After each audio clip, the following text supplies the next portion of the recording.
ફતેપુરાના મુખ્ય માર્ગ પર ડમ્પિંગ યાર્ડનો ભારે ઉપદ્રવ, મુસલમાન સમાજ વિદ્યાર્થીઓને રાહદારીઓ ત્રાહિમામ. ફતેપુરા શહેરમાં આવેલ ડમ્પિંગ યાર્ડમાં કચરાનો ઉપદ્રવ ચિંતાજનક હદે વધી જતા સ્થાનિક રહીશો, વિદ્યાર્થીઓ અને રાહદારીઓને ભારે હાલાકીનો સામનો કરવો પડી રહ્યો છે. આ રસ્તા પર મુસલમાન સમાજનું પવિત્ર કબ્રસ્તાન આવેલું છે, જ્યાં કચરાના ઢગલા અને દુર્ગંધના કારણે લોકોની ધાર્મિક લાગણી દુભાઈ રહી છે. તેમજ આ જ મુખ્ય માર્ગ પર સાયન્સ સ્કૂલ, તાલુકા સેવા સદન કચેરી, નામદાર કોર્ટ અને MGVCLની સબ ડિવિઝનલ ઓફિસ જેવી મહત્વની સરકારી સંસ્થાઓ આવેલી છે. દરરોજ મોટી સંખ્યામાં વિદ્યાર્થીઓ, મહિલાઓ, કર્મચારીઓ અને અરજદારો આ રસ્તેથી પસાર થાય છે.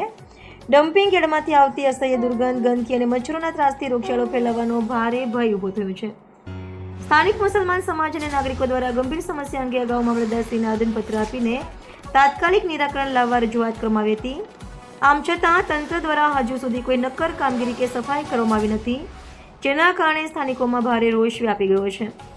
સ્થાનિક રહીશો અને મુસલમાન સમાજની માંગ છે કે તંત્ર દ્વારા આ બાબતે સત્વરે ધ્યાન આપવામાં આવે, ડમ્પિંગ યાર્ડનો કચરો દૂર કરી યોગ્ય વ્યવસ્થા કરવામાં આવે અથવા તેને અન્યત્ર ખસેડવામાં આવે. જો વહેલી તકે ઉકેલ નહીં આવે તો નાગરિકો દ્વારા ગાંધી ચિંધ્યા માર્ગે આંદોલન કરવાની ફરજ પડશે. બ્યુરો ચીફ જિગ્નેશ પ્રજાપતિ, ફતેપુરા જિલ્લો.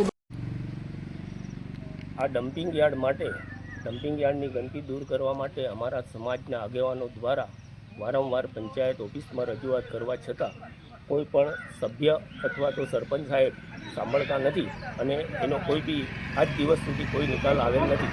આ ગંદકી આ મેન અવર જવર માટેનો રસ્તો છે. અહીંયા આ બાજુ કોર્ટ કચેરી પણ આવેલી છે, વિજ્ઞાન પ્રવાહ સ્કૂલ પણ આવેલી છે, GEP ઓફિસ પણ આવેલી છે. તમામને અવર જવર કરવા માટેની બહુ તકલીફ પડે છે અને હમણાં એટલી બધી ખરાબ પોઝિશનની અંદર આ રોડ થઈ ગયો છે કે ડમ્પ યાર્ડનું જે બી કંઈ ગંદકી છે બધી રોડ પર આવી ગઈ છે અને એટલી દુર્ગંધને ખરાબ પોઝિશનમાં દુર્ગંધ મારે છે કે અહીંયાથી આવતા સમયમાં ટૂંક સમયમાં આનો જો નિકાલ નહીં આવે તો રોગચાળો ફાટી નીકળવાની શક્યતા છે. અને અહીંયા સ્કૂલે જતા આવતા છોકરાઓને અથવા તો એમના જે બી વાલી મૂકવા લેવા જવા લઈ આવે છે, જે બી અધિકારીઓ આવે છે, કોર્ટ કચેરીમાં વકીલ સાહેબો આવતા જતા હોય છે, બધાઓને અવર જવરમાં બહુ તકલીફ પડે છે. તો આના માટે જે કંઈ હોય એ તાત્કાલિક યોગ્ય ધોરણે જલ્દીથી જલ્દી એનો નિકાલ આવે એવી કોશિશ કરી અને આ કચરો જેમ મળે તેમ સફાઈ કરાવે એટલે ડમ્પિંગ યાર્ડ બંધ કરવા મહેરબાની કરશો. આપનું નામ? ઇકબાલભાઈ સિસોદી. કયું ગામ છે? ફતેપુરા કરોડિયા.